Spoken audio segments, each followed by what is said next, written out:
Assalamualaikum warahmatullahi wabarakatuh. Alhamdulillah, alhamdulillahirabbil alamin wal 'aqibatu lil muttaqin wala 'udwana illa 'alal zalimin. Asyhadu an la ilaha illallah wahdahu la syarikalah. Iyyahu na'budu wa iyyahu nasta'in wa asyhadu anna Muhammadan 'abduhu wa rasuluh arsalahu Allahu rahmatan lil alamin.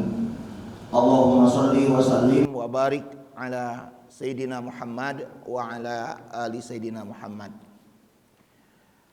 Hadirin hadirat jamaah salat subuh Masjid Al-Muhajirin rahimakumullah. Mari kita awali dengan memanjatkan puji syukur kehadirat Allah Subhanahu wa taala. Alhamdulillahirabbil alamin. Kita dihadirkan kembali oleh Allah di rumahnya ini untuk bersama-sama melaksanakan kewajiban kita.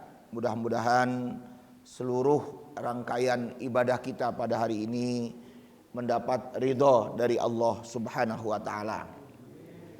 Salawat dan salam semoga terlimpah untuk Rasul kita yang terakhir, Nabi kita Muhammad sallallahu alaihi wasallam, dan mudah-mudahan pula terlimpah untuk keluarga Rasulullah, para sahabat, tabi'in, tabi'ut tabi'in, insyaallah termasuk kita sekalian hingga akhir zaman. Mari Bapak dan Ibu sekalian, kita lanjutkan kembali pembahasan kita dalam tema di usul fikih. Pada bulan yang lalu kita sudah membicarakan pengertian tentang usul fikih itu sendiri, dan kemudian juga perbedaan antara usul fikih dengan fikih, di mana usul fikih ini harus kita awali lebih dahulu untuk kita fahami, barulah kita memahami tentang fikih. Kemudian yang kedua, apa yang menjadi sumber hukum di dalam Islam. Sumber hukum di dalam Islam itu yang disepakati, sekali lagi yang disepakati oleh para ulama, meliputi 4 macam sumber hukum itu, yaitu Al-Quran, As-Sunnah, Al-Ijma' dan Al-Qiyas.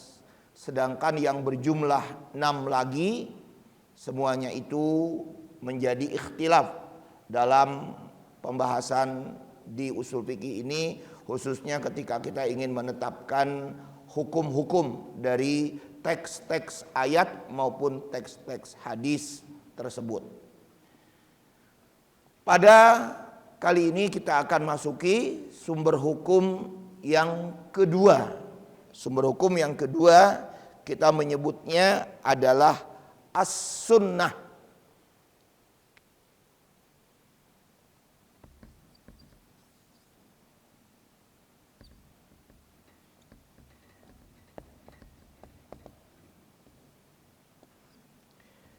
Dalam usul fikih ini kita tidak menyebutkan al-hadis, Pak, tapi menyebutkan adalah as-sunnah. Kenapa kita sebutkan as-sunnah, tidak menyebutkan al-hadis? Ya, al-hadis itu sifatnya lebih umum karena dia mengacu kepada hanya ucapan, dan juga kalau mau diartikan lebih jauh lagi, hadis itu artinya yang baru. Jadi hadis bisa diartikan ucapan, dan hadis itu juga bisa diartikan yang baru. Tapi kalau kita sebutkan sunnah, nah ini lebih khusus ditujukan kepada Rasulullah Shallallahu Alaihi Wasallam. Maka sekali lagi kata sunnah ini kita jadikan istilah di dalam pembahasan usul fikih yang menjadi sumber hukum yang kedua di dalam Islam. Bapak sekalian, arti as-sunnah secara letterlek artinya adalah adat atau kebiasaan.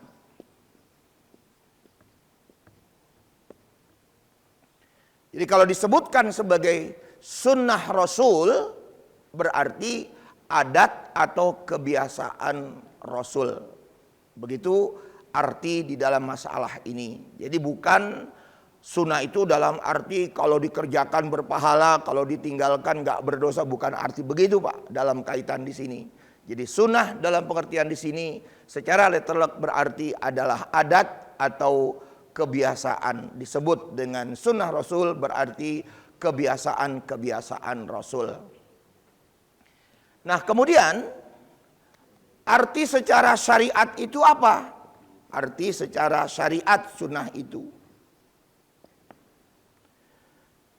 Sunnah secara syariat berarti segala sesuatu yang disandarkan kepada Rasul, segala sesuatu yang disandarkan kepada Rasul, baik secara ucapan, yang kedua perbuatan,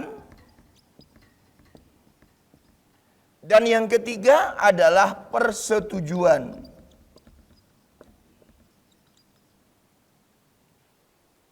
Ini yang kita sebut dengan sunnah qauliyah. Ucapan itu qauliyah.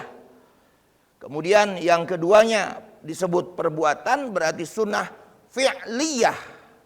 Dan yang ketiga persetujuan disebut dengan istilah istiqrariyah. Istiqrar. Nah itu disebut dengan persetujuan atau dalam bahasa lain lagi kita terjemahkan di sini diamnya Rasul. Jadi artinya diamnya Rasul itu Rasul tidak melarang Pak. Ya, Rasul membiarkan perbuatan itu apa yang dilakukan oleh Rasul. Nah disinilah nanti ketika kita melihat perbuatan-perbuatan yang dilakukan oleh para sahabat pada saat itu, yang dilakukan oleh para sahabat, kemudian Nabi membiarkan, berarti mendiamkan, berarti setuju itu Pak. Tidak melarang dalam masalah ini, maka apa yang dilakukan oleh para sahabat itu bisa dijadikan sebagai sumber hukum. Karena pada saat itu Nabi berdiam diri, tidak melarangnya apa yang sudah dilakukan oleh Rasul Shallallahu Alaihi Wasallam. Nah, sekarang kita berikan contohnya Pak. Apa sunnah qauliyah ini contohnya? Contohnya banyak. Hadis-hadis atau sunnah yang keluar dari ucapan Rasulullah SAW itu banyak. Misalnya sebagai contoh Rasulullah pernah bersabda al-mu'min lil mu'min kal bunyan yashuddu ba'duhu ba'dha. Orang beriman dengan orang beriman yang lain bagaikan sebuah bangunan yang saling menguatkan satu dengan yang lainnya. Itu perkataan Rasul langsung. Rasulullah mengucapkan langsung. Atau lagi Rasulullah mengatakan lagi dalam hadis yang lain misalnya la dororo wa la diror. Tidak boleh melakukan bahaya untuk diri sendiri dan juga tidak boleh melakukan bahaya untuk orang lain. Nah itu juga disebut dengan sunnahnya adalah sunnah ucapan, sunnah qauliyah. Atau lagi Pak, disebutkan lagi, yaitu ma'uhu tahurun wal hillu maitatuh. Air laut itu airnya adalah suci dan bangkainya adalah halal. Jadi bangkai yang ada pada hewan-hewan laut itu adalah halal, sedangkan airnya dinilai suci. Itu langsung disebutkan oleh Rasulullah Shallallahu Alaihi Wasallam. Kemudian yang kedua, sunnah fi'liyah perbuatan.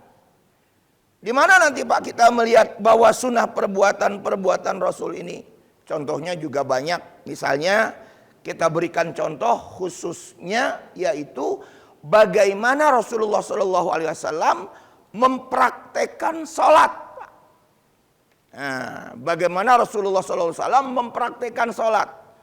Sholat itu dengan mengangkat tangan, adanya di mana, kemudian kita ruku, ruku itu ada di mana genggaman tangan kita, kemudian kita sujud, sujudnya itu apakah dengkul duluan, apakah tangan duluan, lalu bagaimana keningnya, sampai kita bangun lagi.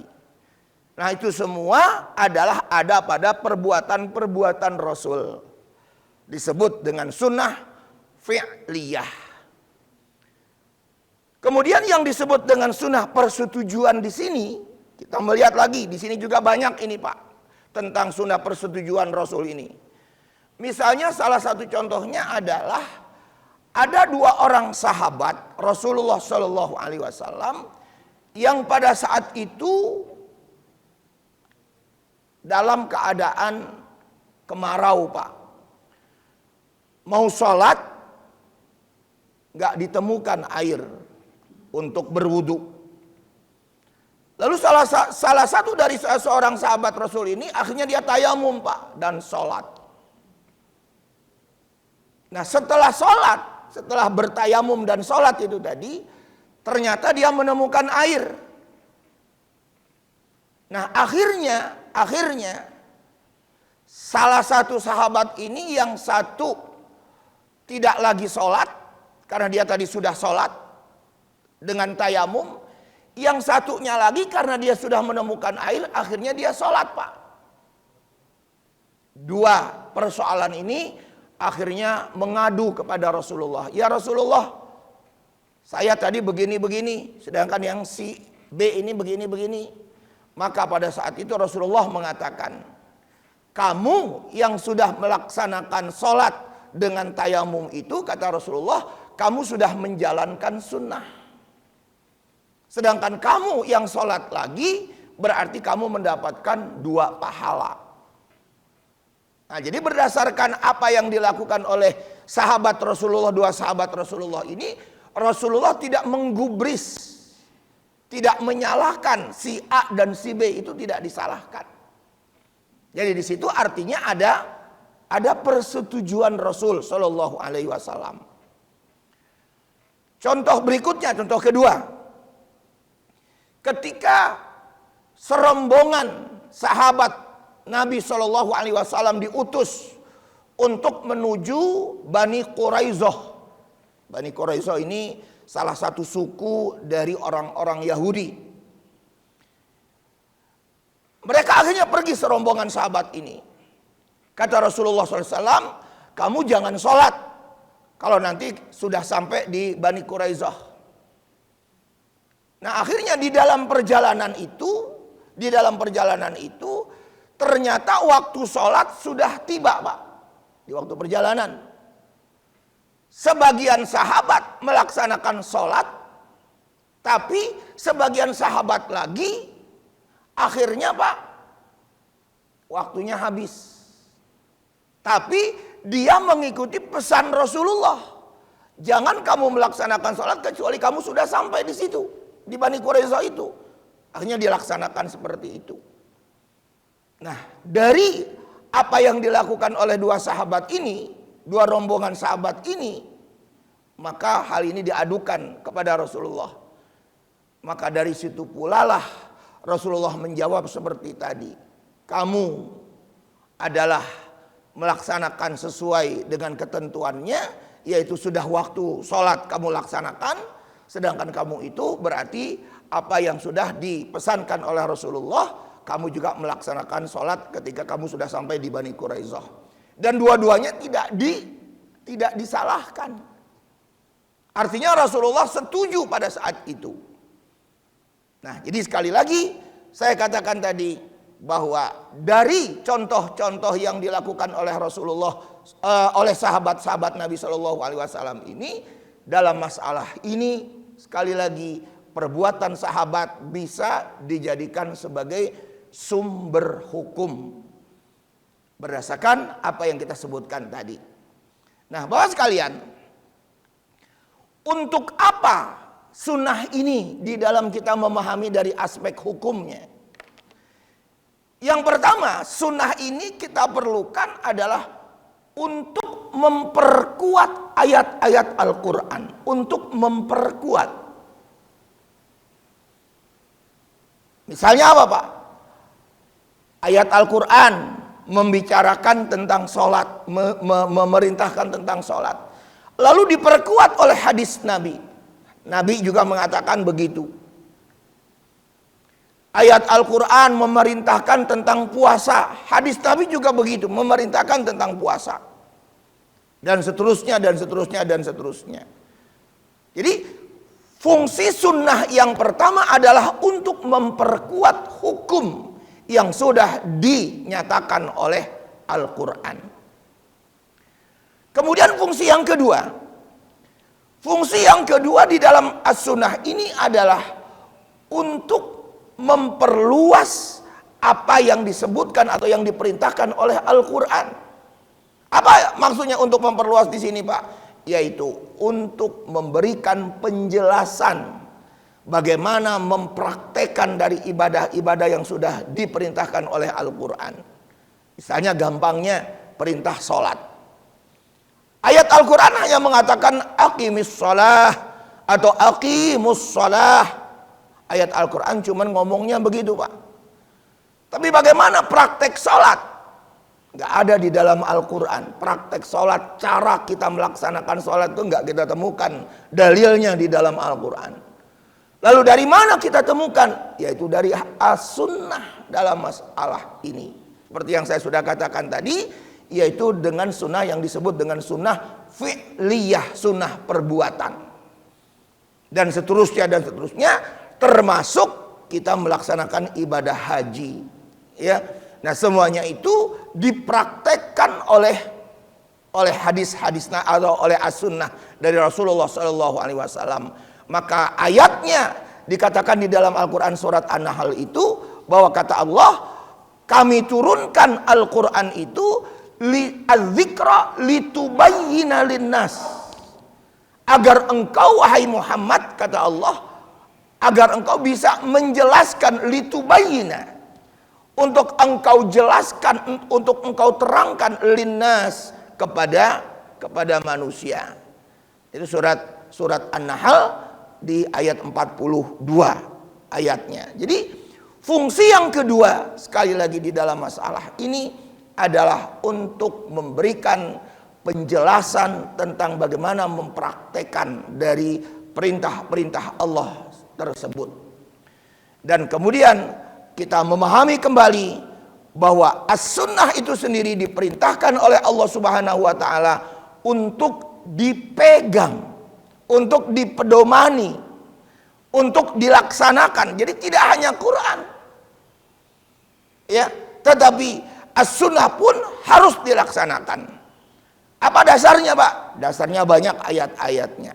Misalnya kita sering mendapatkan ayat ati'ullaha wa ati'ur rasul, taatlah kalian kepada Allah dan juga taat kepada Rasul.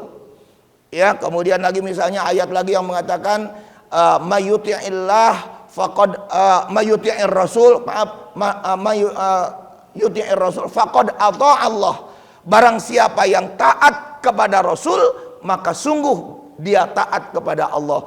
Surat An-Nisa ayat 80, surat 4 ayat 80. Nah, jadi ayat-ayat ini memberikan keterangan kepada kita bahwa legal, Pak.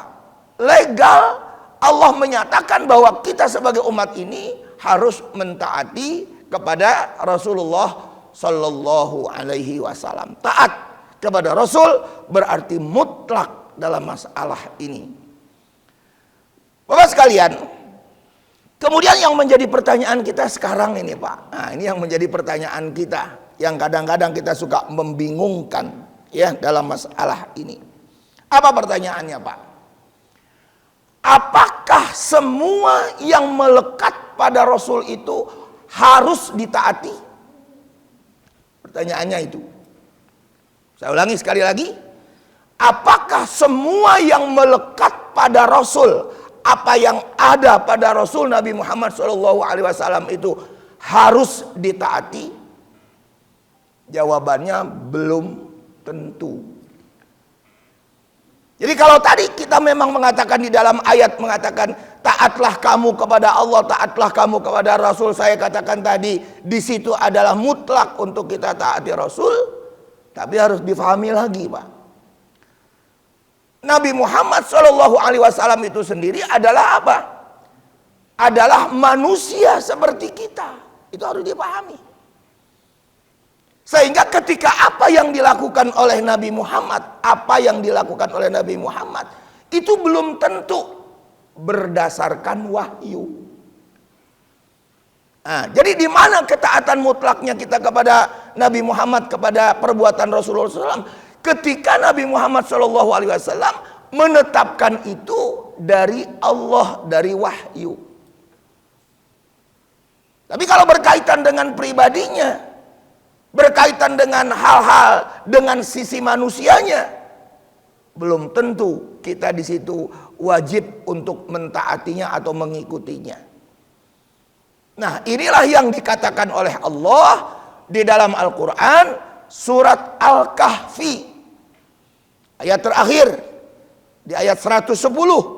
Qul innama ana basyarum mislukum. Katakan wahai Muhammad, saya ini adalah basyar. Saya ini adalah manusia mislukum yang sama seperti kalian. Saya sebagai manusia yang sama seperti kalian. Maka ketika kita memahami ayat ini Bapak sekalian, para ulama usul fikih itu melihat dari dua sisi itu tadi. Kalau sosok Nabi Muhammad SAW itu memerintahkan berdasarkan dari wahyu Allah Subhanahu Wa Taala, maka sekali lagi saya bilang tadi kita wajib taat kepada Rasulullah. Tapi kalau tidak wajib untuk mentaatinya. Apa contohnya Pak? Nah, sekarang kita berikan contoh Bapak sekalian. Bapak tinggal baca nanti di dalam kitab atau buku Sirah Nabawiyah ya, Mubarakfuri, di sana disebutkan bahwa ketika ingin ditempatkan pasukan perang Badar pada saat itu Pak, pada waktu itu, ketika ingin menempatkan pasukan perang Badar oleh Rasulullah SAW, kamu pasukan ini kamu ada di sini, kata Rasulullah. Lalu ada salah seorang sahabat Rasulullah, wahai Rasulullah, apakah penempatan pasukan di sini ini berdasarkan wahyu? Kata sahabat itu. Lalu dijawab oleh Rasulullah SAW, itu hasil pemikiranku. Itu hasil ijtihadku. Maka ketika mendapatkan jawaban dari Rasulullah, dari seorang sahabat itu, langsung sahabat itu membantah Pak, membantah Rasul. Artinya tidak menyetujui begitu. Tidak demikian ya Rasulullah, sebaiknya pasukan ini ditempatkan agak ke sana, di dekat sumur Badar, sehingga nanti kalau terjadi berkecamuk perang, ya, maka kita bisa mengambil air sebagai akomodasi buat kita itu nanti. Lebih baik kita lebih dekat ke sumur Badar itu, takut peperangan ini berjalan dengan lama nanti. Nah, akhirnya saran salah seorang sahabat dari Rasulullah SAW itu diterima oleh Rasulullah. Dan apa yang dilakukan oleh Rasulullah pada saat itu ternyata memang bukan wahyu. Nah, ini yang harus kita pahami.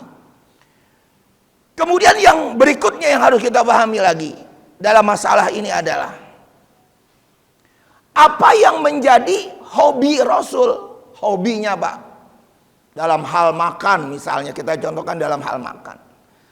Dalam riwayat-riwayat disebutkan Rasulullah itu senangnya apa Pak? Senangnya makan labuh, sayuran atau labuh. Itu senang Rasulullah. Nah, apakah kita harus juga mengikuti Rasulullah yang senang makan labuh? Kan pertanyaannya kayak gitu ya Pak. Tentu jawabannya juga tidak. Ya, Bapak sendiri doyannya apa Pak? Nah, doyan rendang, doyan tempe ya Pak ya. Enggak doyan labuh, kan begitu dalam masalah ini. Dan tentu akhirnya apa Pak? Berbeda dalam masalah ini. Ya, termasuk lagi apalagi Pak yang menjadi sesuatu yang membudaya. Ayo Pak, yang membudaya di zaman Rasulullah pada saat itu. Maaf, kalau BAB nih Pak, itu keluar cari tempat-tempat yang masih sepi. Kalau dari Dulu kalau kita bilang sekarang ini Masjid Nabawi, itu di depan Masjid Nabawi itu turun Pak dulu. Jauh ke bawah. Barulah di situ para sahabat BAB. Bapak sekarang punya WC dalam rumah. Itu kira-kira menyalahi Rasul apa enggak Pak? Menyalahi. Tapi hal itu tidak dijadikan sebagai apa? Tidak dijadikan sebagai wahyu. Ya, itu budaya bangsa Arab dalam masalah ini. Ya. Nah, jadi dari persoalan-persoalan ini kita memahami berdasarkan ayat tadi di surat Al-Kahfi, tidak semua apa yang dilakukan oleh Rasulullah SAW itu wajib untuk ditaati, ya, dan seterusnya. Termasuk apalagi Pak nanti kaitannya itu nanti Pak, jenggot. Apakah jenggot juga termasuk sesuatu yang wajib ditaati? Bagaimana kalau orang itu nggak punya bulu Pak? Kan sulit juga untuk memaksakan hal itu. Nah, makanya kalau Bapak lihat tuh di dalam hadis-hadis Bukhari tentang jenggot yang menceritakan tentang ada dari hadis Nabi SAW itu ditaruh di babnya bab apa Pak? Di babnya bab tentang penampilan, performance. Jadi bukan sesuatu yang sifatnya ditaruh di dalam khusus tentang ibadah, bukan. Nah, jadi ini persoalannya. Nah, jadi sekali lagi saya ulangi bahwa tidak seluruhnya sesuatu yang melekat pada Rasul itu harus ditaati oleh kita. Nah, Bapak sekalian, kemudian yang kedua Pak, apa? Ada yang sifatnya kekhususan untuk Rasul. Ada yang kita sebut dengan istilah kerennya Pak, adanya hak prerogatif bagi Rasul. Apa itu hak prerogatif bagi Rasul? 1, istrinya lebih dari 4. Nah, kalau kita dibatasi beristri, berpoligami itu maksimal 4. Maksimal, paling banyak.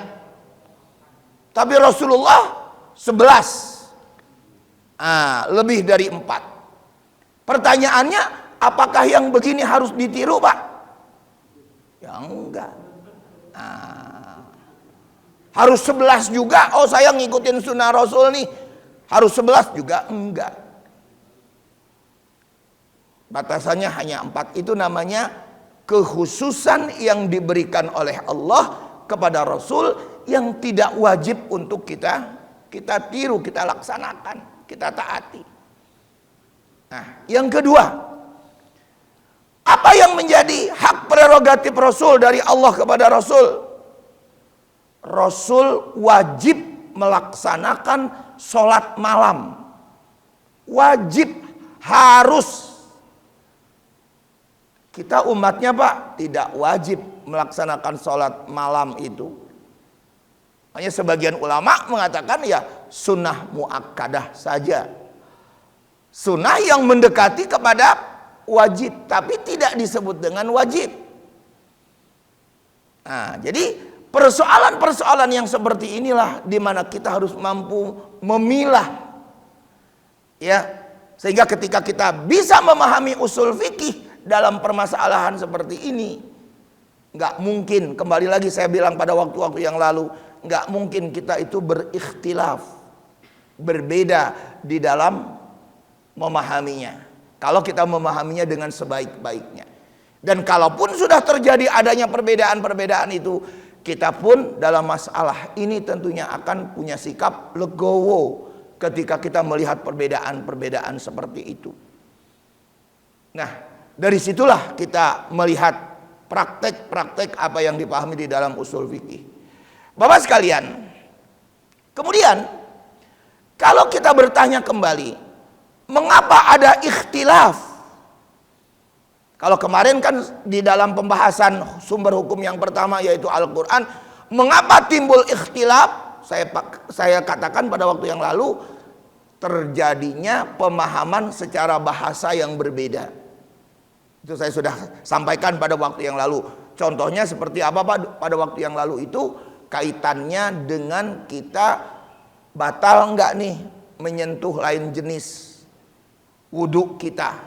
Nah, itu berdasarkan di dalam Al-Quran, itu surat An-Nisa ayatnya juga ayat 43. Kemudian yang kedua Pak, kenapa kita timbul juga perbedaan-perbedaan ini terhadap hadis? Ini terhadap hadis nih Pak, yaitu berkaitan dengan persoalan banyaknya hadis Rasul. Hadis Rasul itu banyak, bukan hanya Bukhari Muslim saja. Itu pahami itu Pak tuh. Ya, kalau ada orang, ada ustadz yang mengatakan ini riwayat Bukhari, oh ini riwayat Muslim. Kalau dia bisa memahami kembali hadis-hadis yang lain, ya silahkan. Yang penting hadis-hadis itu sahih semuanya ketika dipahami. Maka yang 6 saja ini Pak, ini yang 6 ya. 6 hadis yang disebut dengan kutubus sittah. Dan itu bagi seorang ulama harus memahaminya untuk bisa disebut sebagai ahli fikih. 6 hadis itu, satu Bukhari Muslim, yang keduanya Tirmizi, Ibnu Majah, An-Nasai, dan Abu Daud.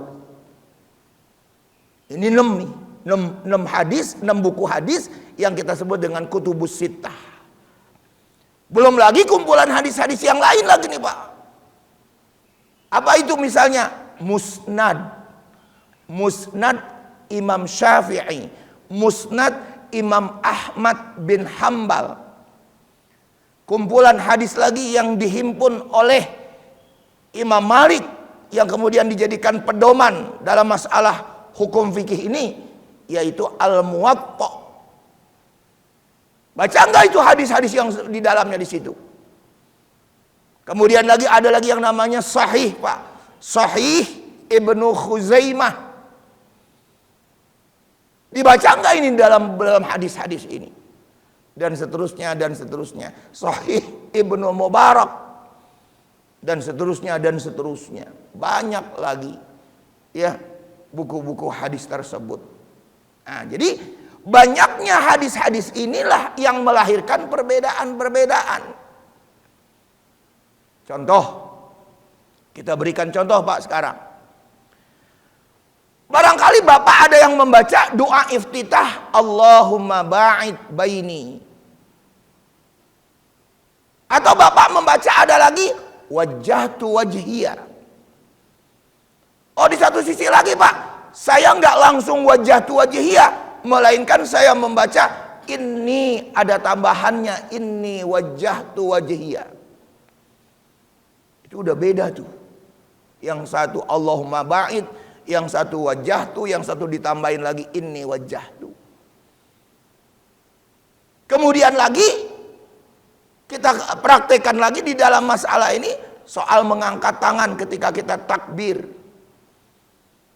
Ada yang takbir di mana ujung-ujung jari kita ini setentang dengan pundak. Ada lagi yang mengatakan ada di bawah telinga ibu jarinya. Semuanya ada hadis. Lalu ketika kita sudah takbir, di mana letaknya tangan ini? Apakah tangan ini letaknya di dada? Apakah letaknya tangan ini di bawah dada? Apakah letaknya tangan ini di perut? Nah, ini ada keterangan-keterangannya semuanya itu. Ada hadis-hadis Nabi. Apakah juga ada yang seperti begini? Karena pada saat itu prakteknya adalah ingin mencabut pedang.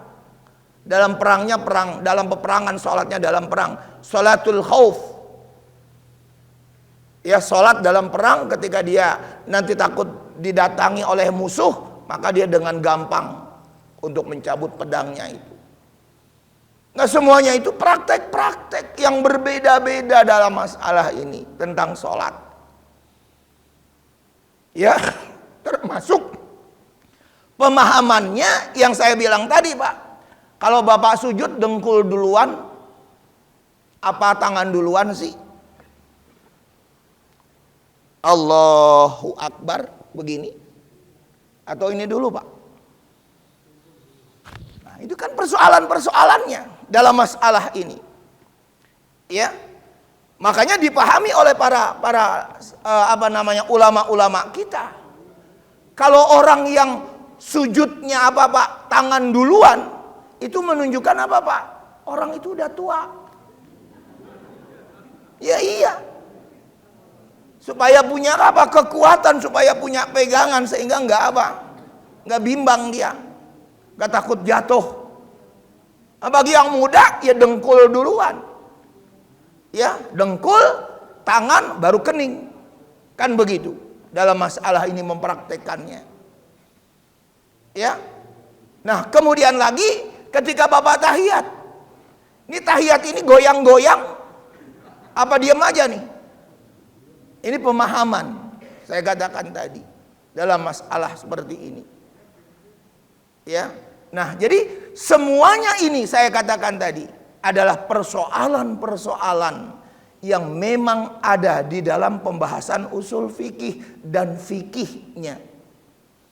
Sehingga kita dalam masalah ini nggak bisa merasa benar sendiri, nggak bisa. Saya paling benar, kamu salah. Nggak bisa begitu ketika kita membahas tentang fikih itu. Diserahkan kepada analisa kita. Kita ini mau ngikutin yang mana, mau menjadikan pendapat siapa sebagai pendapat kita. Diserahkan kepada kita. Dan itu sikapnya legowo Pak. Nggak ada perbedaan-perbedaan yang kemudian akhirnya ribut berantem, itu nggak ada. Atau apa Pak? Nggak nanya. Ketemu di masjid tapi nggak nanya.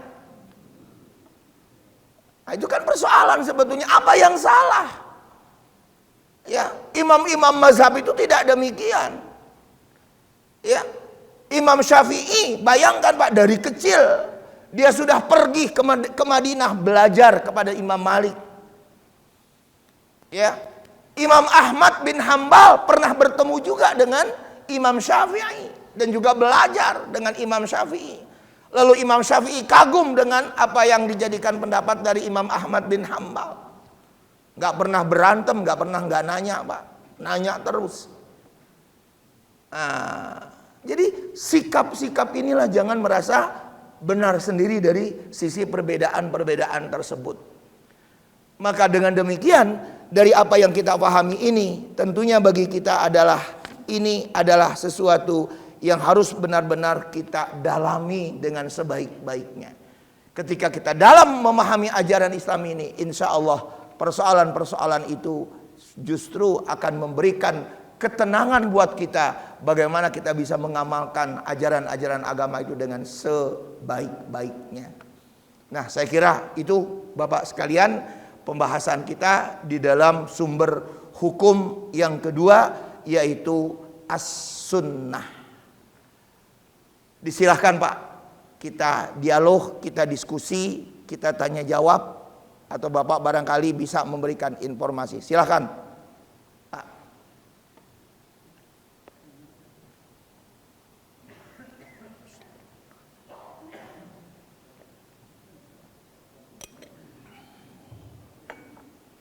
Assalamualaikum warahmatullahi wabarakatuh. Waalaikumsalam warahmatullahi wabarakatuh.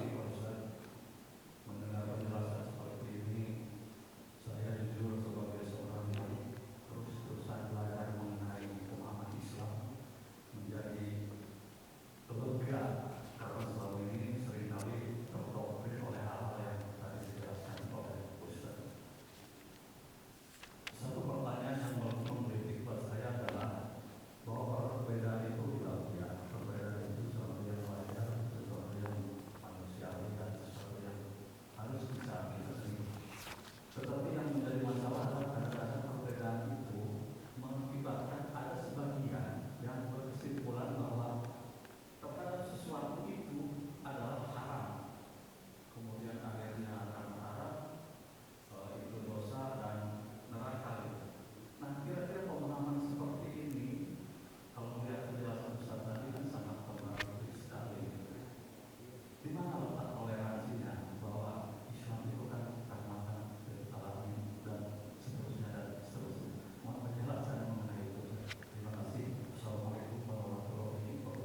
Waalaikumsalam. Ya, baik Bapak sekalian. Pertama, kalau ada seorang ustadz yang mengatakan seperti tadi, ini maaf ya Pak ya, sekali lagi. Si ustadz tadi tidak banyak menggunakan referensi. Kalau si ustadz tadi tidak banyak menggunakan referensi dari ulama-ulama yang mempunyai kompetensi ilmunya di bidangnya itu, maka si ustadz ini akan berpikir tadi sempit. Timbullah kalau sudah berpikir sempit yang saya bilang tadi, sikap ego, sikap ananiah, merasa benar sendiri, itu ada di dalam dirinya. Sehingga langsung orang yang tidak sesuai dengan dirinya itu divonis, kamu pelaku bid'ah, kamu berarti sesat, kamu berarti di neraka. Emang yang masuk surga dia doang, Pak? Nah, persoalan-persoalan inilah yang tidak dipahami, yang tidak dijadikan referensi-referensi itu tidak banyak oleh dia, oleh si ustadz itu tadi. Ya. Sehingga akhirnya pemikiran-pemikirannya terkurung, sempit, tidak meluas begitu. Nah, Bapak sekalian, yang kedua ini yang harus dipahami lagi oleh kita adalah, yaitu bagaimana kita bisa memahami ajaran Islam ini sesuai dengan akar permasalahannya. Akar permasalahannya. Di mana akar permasalahannya? Kadang-kadang kita sering mengatakan sesuatu itu bid'ah. Bid'ah. Ketika kita memahami tentang bid'ah, ini kita meluas sedikit Pak, bid'ah.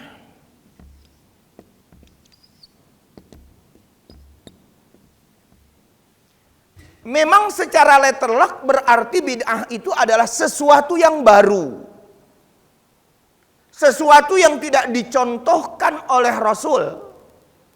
Tidak dilakukan oleh Rasul, itu disebut bid'ah.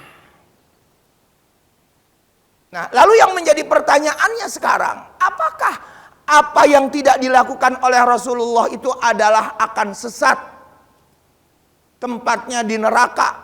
Apakah begitu? Jawabannya juga tidak. Di mana kita mengatakan tidak?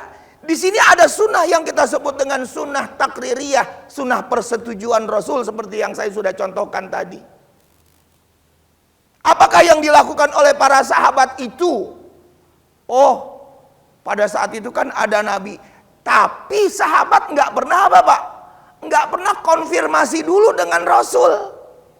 Nggak pernah konfirmasi untuk melakukan sesuatu. Contohnya apa Pak? Sholat sunnah sesudah wudhu yang dilakukan oleh Bilal. Kata Rasulullah, terompak kamu hai Bilal kedengaran di surga. Apa yang sering kamu lakukan? Salat sunnah sesudah wudhu. Ketika Rasulullah mengetahui kebiasaan Bilal seperti itu, Rasulullah membenarkan. Apakah pada saat itu Bilal bin Rabah pada saat itu konfirmasi dulu? Wahai Rasulullah, saya ini mau laksanakan salat sunnah sesudah wudhu. Apakah begitu? Enggak ada. Termasuk penggunaan apa Pak? Penggunaan tasbih, biji-biji tasbih yang dijadikan sebagai alat untuk menghitung. Apakah itu juga disebut dengan bid'ah? Ternyata juga tidak. Di mana kita melihat bahwa itu tidak Pak? Hadis Nabi. Sesudah sholat subuh, Rasulullah SAW pulang ke rumah. Kebetulan rumahnya rumah Sofiyah binti Huyai, salah seorang istri yang berasal dari Yahudi. Sofiyah binti Huyai. Ketika sudah masuk ke dalam rumah, Rasulullah bertanya kepada istrinya, apa yang engkau lakukan wahai Sofiyah? Kata Rasulullah kepada istrinya, aku nih sedang ngitung-ngitung biji-bijian ini nih. Aku menghitung ini. Dengan jumlah, akhirnya dengan jumlah sekitar kurang lebih 2000 Pak. Sofiyah itu ngumpulin biji-bijian. Nah, akhirnya Rasulullah mengajarkan kepada Sofiyah binti Huyai. Kamu kok repot-repot banget sih gitu kata Sofiyah. Apa kata Rasulullah dalam masalah ini? Kenapa kamu gak baca aja yang pahalanya besar tuh, yang pahalanya banyak akan memberatkan timbangan kamu. Subhanallah, alhamdulillah, la ilaha illallah, Allahu akbar. Kamu baca aja itu. Tapi apa yang dikatakan oleh Rasulullah ini bukan berarti dilarang, Pak. Dilarang pakai tasbih. Cuman memang tasbihnya itu belum diapain, Pak. Belum dibolongin seperti zaman sekarang. Zaman sekarang kan udah bisa ngebolongin biji, Pak. Diikat sama tali kan gitu. Nah, jadi dalil tentang tasbih dibolehkannya tasbih, dalil yang berkaitan dengan Sofiyah itu tadi. Yang kedua, ini dalil yang kedua nih, yang dilakukan oleh para sahabat. Abu Hurairah, Pak, Abu Hurairah, kalau dia mau tidur, dia itu zikir dulu 2000 kali. 2000. Dengan apa Abu Hurairah zikir 2000 kali? Dia bikin tambang, dari tambangnya itu dibikin simpul-simpul. Jadi cepat bisa ngitung. Nah, jadi dengan apa yang dilakukan oleh Abu Hurairah juga, ini adalah merupakan praktek. Yang di dalamnya jangan disebut dulu sebagai bid'ah. Mau kita mengatakan sahabat Nabi juga melakukan bid'ah, Pak, neraka. Ayo. Nggak ada yang berani kita. Termasuk lagi, kita bilang lagi nih, Pak. Coba sholat tarawih berjamaah. Itu kan dilakukan di zamannya Umar ibn al-Khattab. Azan 2 kali di hari Jumat. Itu juga dilakukan oleh sahabat Utsman. Apakah perbuatan-perbuatan sahabat Rasulullah yang kita sebutkan tadi itu adalah juga bid'ah? Karena enggak dilakukan oleh Rasulullah. Pemahaman kesitulah yang tidak dimiliki oleh orang-orang yang selalu memvonis kita pada umumnya. Nah, sehingga akhirnya apa? Cara berpikir mereka itu sempit. Merasa benar sendiri. Ya. Jadi kalau kita sudah bisa mengambil atau memperbanyak referensi-referensi itu tadi, Pak. Ya, referensi-referensi itu tadi, insya Allah kita akan terbuka kok. Ya, apa yang dilakukan oleh para sahabat-sahabat Nabi sendiri. Termasuk, sekali lagi Pak, termasuk jangan memahami hadis itu dan ayat itu secara tekstual ansih, tekstual. Ini juga berbahaya. Ketika kita memahami hadis itu tekstual ansih, itu berbahaya. Kita berikan contoh.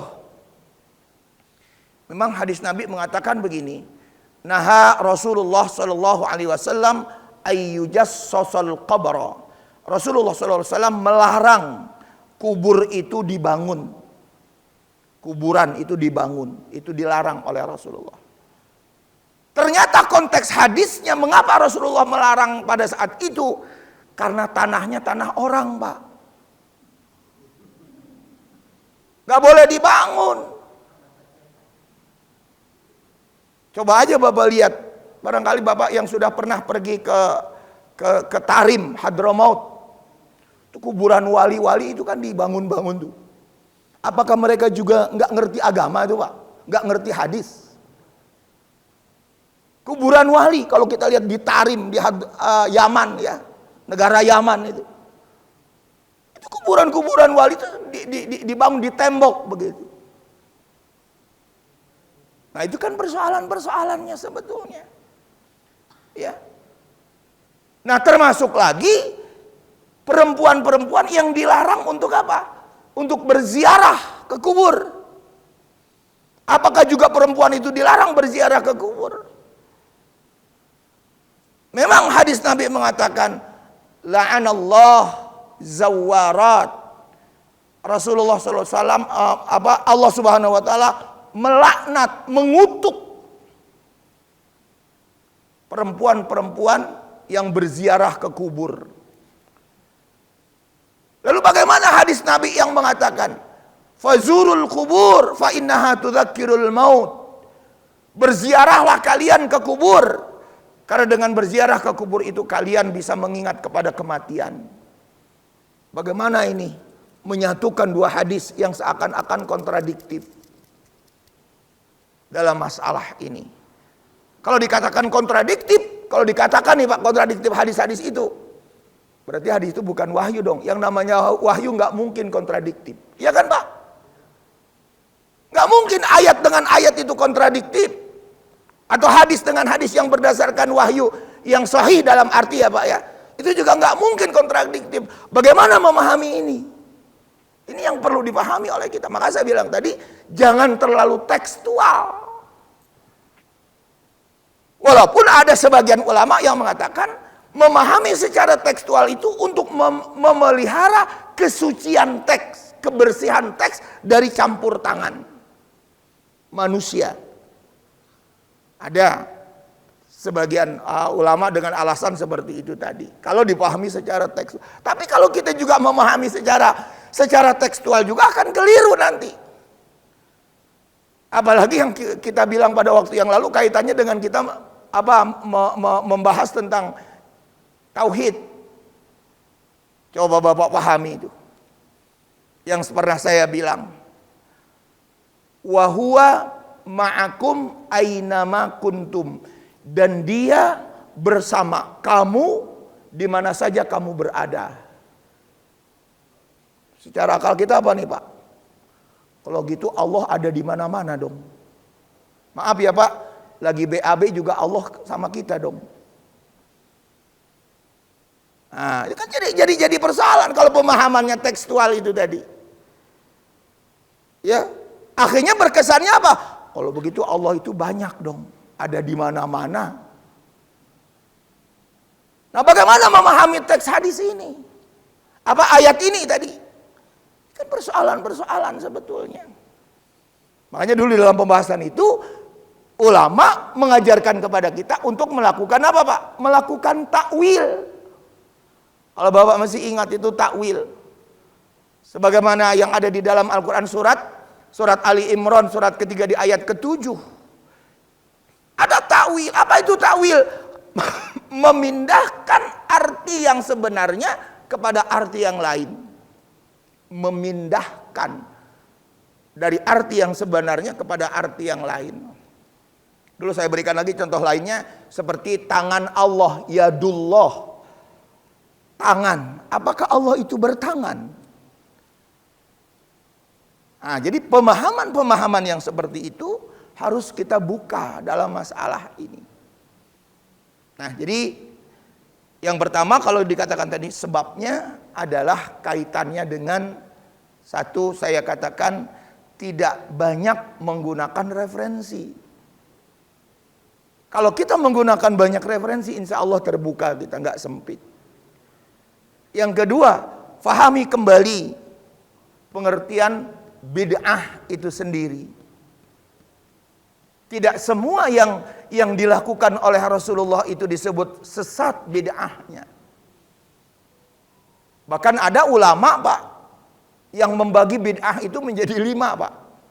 Ulama nih. Abdul Aziz bin Aiz itu seorang ulama berkebangsaan Mesir, di dalam sebuah kitabnya itu membagi bid'ah menjadi 5. Bid'ah wajib, bid'ah sunnah, bid'ah haram, bid'ah mubah, dan bid'ah makruh. Dibagi seperti itu. Ya. Jadi pahami tentang bid'ah itu sendiri. Tidak semua, sekali lagi, yang tidak dilakukan oleh Rasulullah itu adalah bid'ah.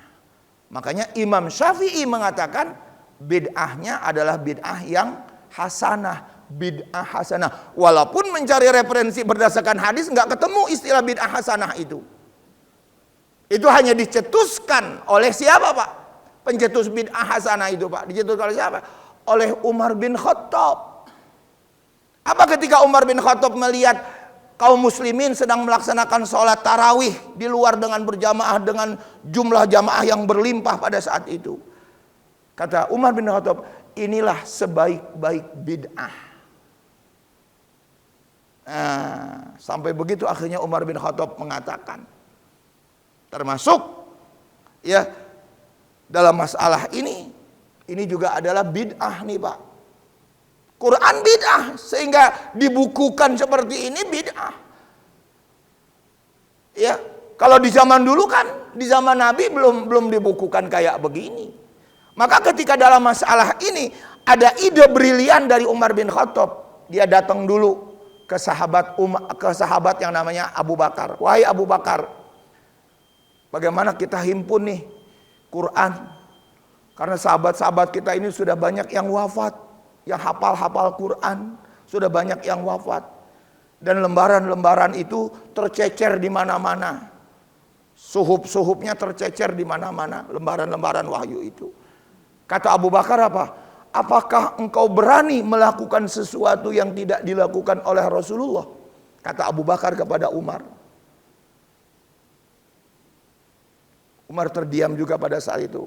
Akhirnya dua orang sahabat ini datang lagi Pak. Ke siapa?